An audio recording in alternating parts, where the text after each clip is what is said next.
Avoidantly attached people are experts at emotional distance. They know how to disappear behind a calm face, how to make silence sound like power, and how to stay close enough to feel wanted but far enough to stay safe. For them, control equals comfort. But what they don't realize, until it happens, is that control only works when you keep chasing. When you stop, everything changes. At first, your absence feels like relief to them. They tell themselves they needed space, that your intensity was too much. They may even feel vindicated, thinking the distance proves their independence. But as the days stretch on, something unexpected creeps in. That silence, once peaceful, starts to echo. The quiet no longer feels like safety. It feels like loss. Avoidants are wired to flee emotional pressure, but not emotional voids. When there's no one reaching out, no one waiting, no one trying to bridge the gap, they start to feel the emotional consequence of their own withdrawal.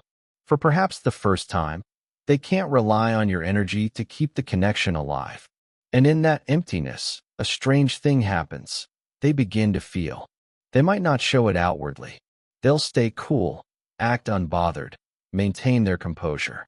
But internally, the story shifts. They start wondering where you went, what you're thinking, why you stopped trying. The absence of pursuit triggers something deeper than curiosity. It awakens the very vulnerability they've spent years avoiding. When you stop chasing, you're not punishing them. You're simply removing yourself from a dynamic that kept you both trapped. You stop feeding the pattern that allowed them to stay distant and still feel desired. And without that reassurance, the avoidance emotional system begins to shake. This is the paradox they never see coming. The moment they think they've escaped closeness is the moment they realize how much it meant to them. If you want to better understand how to deal with avoidance, then subscribe to the channel to know everything. When you stop chasing, you take away more than attention. You take away emotional predictability. The avoidant, who's built their sense of safety around controlling the pace of connection, suddenly loses their rhythm. They're used to knowing you'll text again, call again, check in, ask how they feel. That pattern isn't about love to them. It's about control. Your persistence gives them structure. It lets them retreat without real loss. But when you step back for real, that structure collapses. At first, they rationalize. Good. They finally got the message. They fill their time with distractions, work, hobbies, new people, anything to remind themselves that they're fine. But the truth is, avoidance is not peace. It's a pause. It's a fragile calm that only lasts until something touches their deeper longing. And your absence does exactly that. Over time, they start to sense something foreign, emotional noise. It's subtle, a restlessness, a wandering thought, a faint ache when they remember your tone, your presence, your steadiness. It's not dramatic, it's haunting.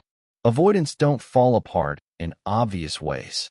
They unravel quietly, internally, trying to reason away what they feel. They tell themselves they don't care, even as they scroll through old messages or catch themselves checking your online status without meaning to. What truly disturbs them isn't that you're gone, it's that you're no longer reacting. They can't read your emotions, can't anticipate your next move, can't test your limits. The power dynamic that kept them emotionally safe has disappeared. And in that loss of control, they begin to feel the discomfort they've spent their whole lives trying to avoid: vulnerability. It's not about missing your attention. It's about missing the mirror you held up to them, the reflection that said, "You matter." When that reflection disappears, they're forced to look inward. And what they find isn't pride, it's emptiness. This is where many avoidants face their turning point. Not when you chase them, but when you finally stop. Because silence, unlike pursuit, doesn't feed their defenses. It confronts them with the truth they can't run from. They cared more than they allowed themselves to admit. Avoidants thrive on control, not over others, but over how much emotion they allow in. They move through relationships like tightrope walkers, one foot in, one foot ready to retreat. For them, emotional distance isn't cruelty, it's protection. But what they never prepare for is what happens when you stop chasing. Because without someone to manage, without someone responding to their distance, the illusion of control starts to break. At first, they feel calm. The lack of messages, the absence of pressure, it feels like freedom. They tell themselves they've regained balance. But emotional independence built on avoidance isn't real autonomy, it's survival. And the longer your silence stretches, the more their freedom begins to sting. The person who once felt untouchable starts to feel uncertain. The same silence they once used to dominate the emotional field now turns against them. It begins as subtle unease. Thoughts they can't shake. Memories that replay in quiet moments. They start wondering if they pushed too far, if they misread your patience as permanence. Because here's the truth about avoidance. Underneath their detachment lives fear. Fear of being unworthy, of being abandoned for real this time. And when you stop chasing, that fear surfaces. You've removed the one thing that made them feel safe, your effort. Without it, they can't predict the outcome. They can't test your limits or their own. They begin to realize they never had control. They only had reassurance disguised as distance. And now that it's gone, they're left facing their own emotional contradiction, wanting you close but needing to stay away. This internal panic doesn't always show. They may still look composed, even indifferent. But inside, there's a quiet storm, a push and pull between pride and longing. They might even try to recreate their sense of control by appearing colder, pretending they've moved on. Yet, behind that mask, something real is cracking open. Because what avoidance truly fears isn't losing you. It's losing the version of themselves that never needed anyone. And your absence exposes that illusion. It shows them that their armor isn't strength. It's loneliness dressed up as power. And that realization?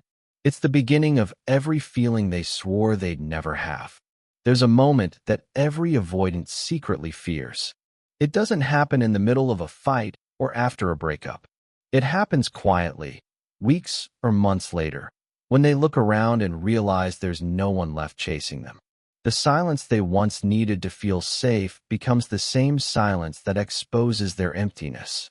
Avoidants are experts at emotional rationalization. They convince themselves that detachment is strength, that pulling back is self-preservation. But emotional distance is not peace, it's numbness. And numbness, after a while, stops protecting them. It starts to suffocate them. When you stop chasing, you're not punishing them. You're interrupting their emotional defense system. The attention they once took for granted, the energy that used to orbit around them, it disappears. And with that disappearance, they face something they've avoided their whole lives: emotional accountability. They can no longer hide behind, "I just need space," or "I'm not ready." Because now, the space they demanded has become the mirror reflecting what they truly feel: loss. At first, they resist it. They'll distract themselves with new connections, familiar patterns, anything to keep that ache at bay. But avoidance isn't a shield, it's a delay. The feelings they repress don't vanish. They wait. They surface when the noise dies down, when a song reminds them of your presence, or when they find themselves replaying the last time you looked at them without disappointment. And then it hits. The realization that you were never trying to control them. You were trying to connect. That your consistency wasn't pressure, it was care. And now that it's gone, they feel the weight of every unspoken word, every withheld emotion. This is the emotional awakening of the avoidant. Not the kind that leads to immediate change, but the kind that cracks open something real. For the first time, they're not running from you. They're haunted by what they pushed away. Because the truth is, avoidance doesn't erase attachment. It buries it alive. And when you stop chasing, you stop feeding the illusion that distance means freedom. You remind them that love doesn't vanish in silence. It echoes. And now, they're the ones hearing it. They thought they buried their feelings for good. But emotions don't die in silence. They just wait for you to stop chasing. Avoidants spend years mastering emotional suppression. They've learned to push feelings down until they can't be heard, to rationalize every ache until it sounds logical. I just don't connect easily. I'm better alone. It wasn't that deep. But all these statements are defense, not truth. Because underneath that emotional restraint lies a volcano, dormant, but alive. When you stop chasing, that quiet eruption begins. Without your attention to absorb their discomfort, without your reassurance to calm their guilt, everything they've been avoiding comes back, and louder than before. They start remembering things they never allowed themselves to feel when it mattered. The safety in your voice, the warmth of your patience, the subtle ways you saw through them. These aren't just memories. They're echoes of connection, the kind that seeps under their emotional armor and stays. Avoidants often confuse emotional safety with emotional control. They believe if they can predict a relationship, they can protect themselves from pain. But the real pain begins when predictability disappears. When you stop showing up, stop trying, stop fixing. That's when their carefully built detachment starts to crumble. What once felt like peace now feels like exposure. Because when the external chase stops, the internal chaos begins. And that chaos feels unfamiliar, an ache they can't explain. It's not dramatic heartbreak. It's subtle, unsettling awareness. They realize they cared, maybe too much.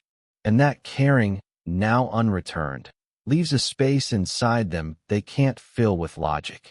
They'll try to rationalize again. It's fine, I'll move on. But their body tells a different story.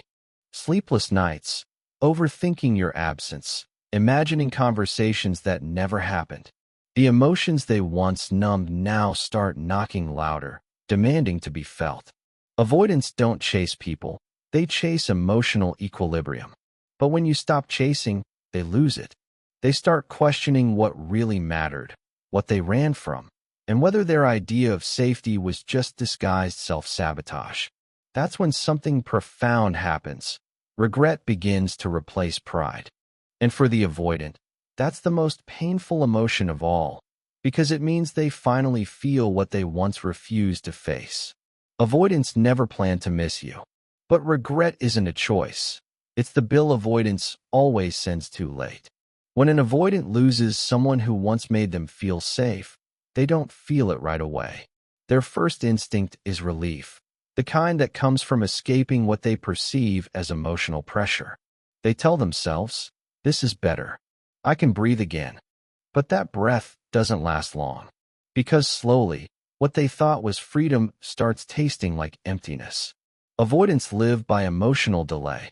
They postpone their feelings until they're far enough away to feel safe from them. But safety eventually turns into silence, and silence turns into confrontation, not with you, but with themselves. And that's when regret begins. It starts small, like wondering what you're doing, if you've really moved on, or if you ever think about them. But it doesn't stop there. Soon, the memories they suppressed begin to surface. Not the fights or the misunderstandings, but the small, quiet moments of connection. The way you laughed, the look you gave when they withdrew, the patience you held even when they pushed you away. And this time, they can't dismiss it. Because there's no one left to blame, no one left to test, no one left to run from. They are alone with the truth they built walls to avoid. They cared. Maybe more than they ever admitted, even to themselves. Regret for an avoidant isn't loud or theatrical. It's quiet. It hides in small moments. The way they pause before deleting your contact.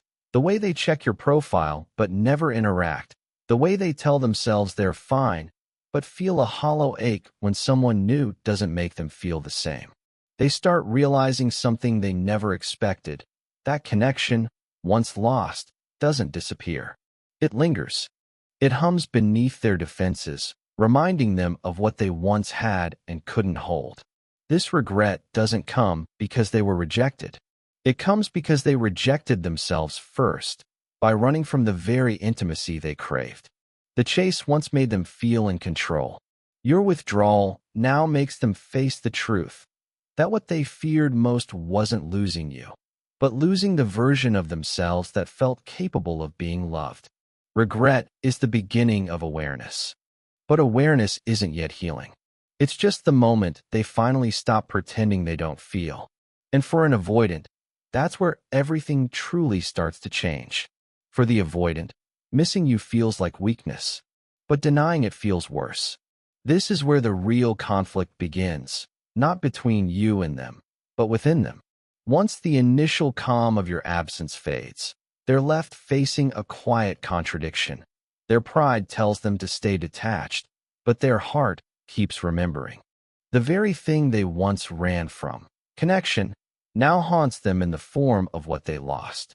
Avoidants have spent their whole lives trying to avoid emotional dependency. It's not that they don't care, it's that caring feels unsafe. To them, love often feels like exposure, and exposure equals danger. So they armor themselves with logic, distraction, or work. But none of it silences the small, growing ache they feel when they realize they're thinking about you again. Not the drama, not the tension, but the calm you brought. The way you made them feel grounded, even when they were drifting. They start rationalizing their emotions, trying to make sense of what's happening. I just miss the routine. I just like the attention. I just need closure. But deep down, they know that's not the truth. What they miss is the emotional safety they didn't know they had. They miss being seen without having to perform.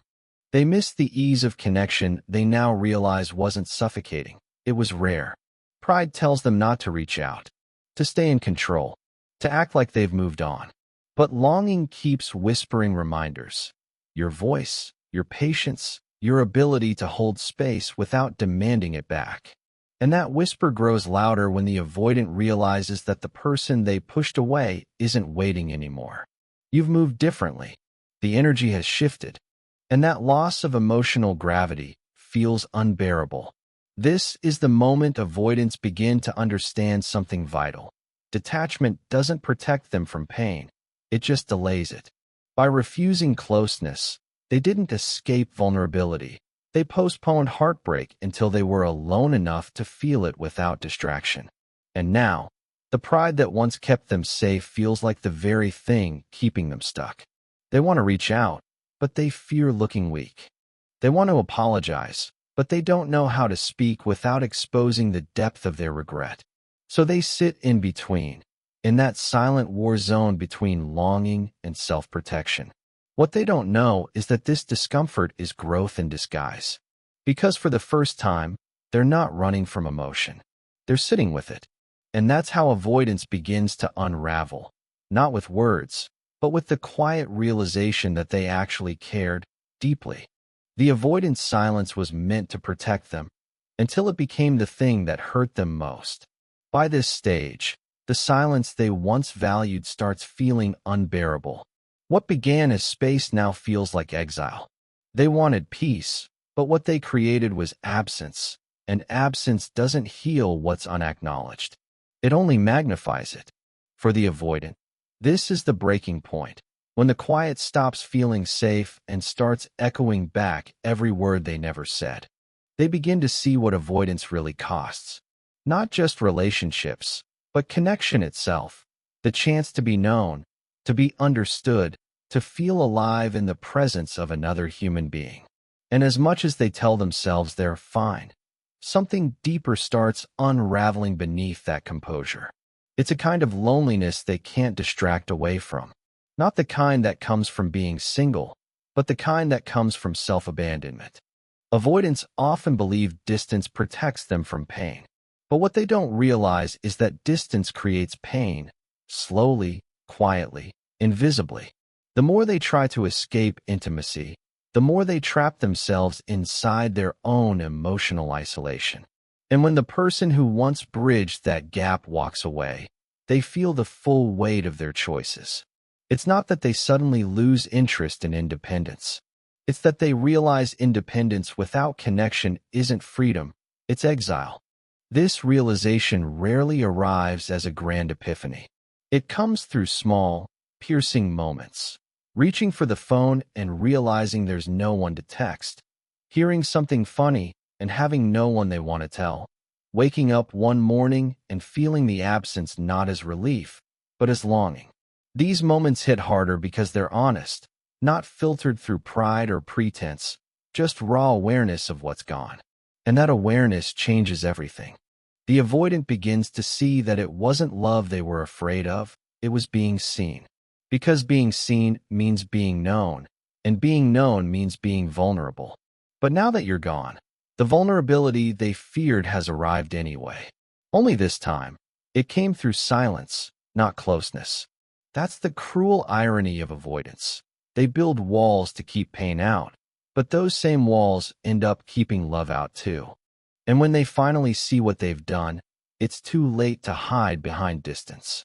The silence they once controlled now controls them. Avoidants don't realize what they've lost until they finally understand what you gave them: safety without control. In the beginning, they mistook your steadiness for pressure, your consistency for neediness, your care for intensity. But now, sitting in the aftermath of their silence, they begin to see the difference. You weren't asking for too much. You were simply offering what they'd never learned to receive: emotional safety without strings. Avoidants crave safety above all else, but they often confuse it with distance. They think that control equals calm. But real calm, the kind that heals, comes from trust, not walls. And now that trust is gone, when you stop chasing, you remove the illusion that love means pursuit. You show them that connection only exists when both people show up. And that truth hits them harder than they'll ever admit. They start to replay moments they brushed off. Your patience when they pulled away, your softness when they withdrew, your ability to stay kind without begging. At the time, they didn't understand it. They thought your composure meant detachment, but now they see it was strength. You weren't trying to trap them, you were trying to meet them halfway. And they walked away from that, believing distance would save them. But emotional distance doesn't save anyone. It starves the very thing that makes love real: emotional presence. The avoidant begins to see that your absence isn't just the loss of a person, it's the loss of stability. The calm you brought into their chaos. The acceptance you offered without conditions. This realization is subtle, but devastating. It doesn't explode, it sinks in. They may go about their day, smiling, functioning, pretending. But behind that calm exterior is a growing awareness that they pushed away the one thing they never thought they'd find: someone who could love them without suffocating them. Someone who saw through their defenses and stayed gentle anyway. And now, that safety is gone. Not because you stopped caring, but because you stopped chasing. You stopped proving your worth to someone who was too afraid to believe they deserved it. And that's when they finally understand. They didn't lose the person they feared would control them. They lost the person who would have stayed free with them. It's the kind of loss that doesn't fade quickly. Because once an avoidant feels safe love and loses it, every shallow connection afterward feels emptier by comparison. What they ran from becomes the standard they silently crave. Avoidants spend their lives running from love, until one day, they realize love was never chasing them. It was waiting for them to stop running. By the time the avoidant reaches this stage, something inside them shifts permanently. It's no longer about missing you. It's about seeing themselves clearly for the first time. The pattern they thought kept them safe now looks like a cage. Every silence, every retreat, every "I just need space" was never protection. It was fear disguised as control. And now, with you gone, that fear no longer has a place to hide. This is the awakening moment, the quiet, painful clarity that follows self-sabotage. They begin to recognize the cycle: intimacy, fear, distance, regret. They see how their childhood lessons about safety turned into adult habits of emotional exile. They realize that the people who cared for them the most were the ones they hurt first. And this time, they can't outrun it. The consequences have caught up, not as punishment, but as truth. For the avoidant, awareness doesn't arrive with a breakdown. It arrives with stillness. They sit alone in a space they once craved, and for the first time, it feels too quiet. They miss the sound of someone caring. They miss the presence that didn't demand, but simply was. And that's when they finally understand what you were trying to offer. Not control, not dependence, connection. The one thing they always wanted but never felt safe enough to accept. It's in this stillness that change becomes possible. Not because they suddenly know how to love differently, but because they can finally feel the cost of not trying. That awareness can be the beginning of healing, if they let it. But healing requires courage. The courage to sit with discomfort, to stop avoiding what's tender, and to learn how to stay, even when love feels too close. As for you, the one who stopped chasing, you've already done the bravest thing. You broke the pattern. You walked away not in anger, but in self-respect. And by doing that, you gave both of you something rare, truth. Because sometimes, the most powerful way to love an avoidant is to stop proving you're worth staying for, and let them learn that lesson in your absence. And if they ever come back, it won't be because they need your attention. It'll be because they've finally learned how to feel. If this spoke to you, share it with someone who needs to hear it.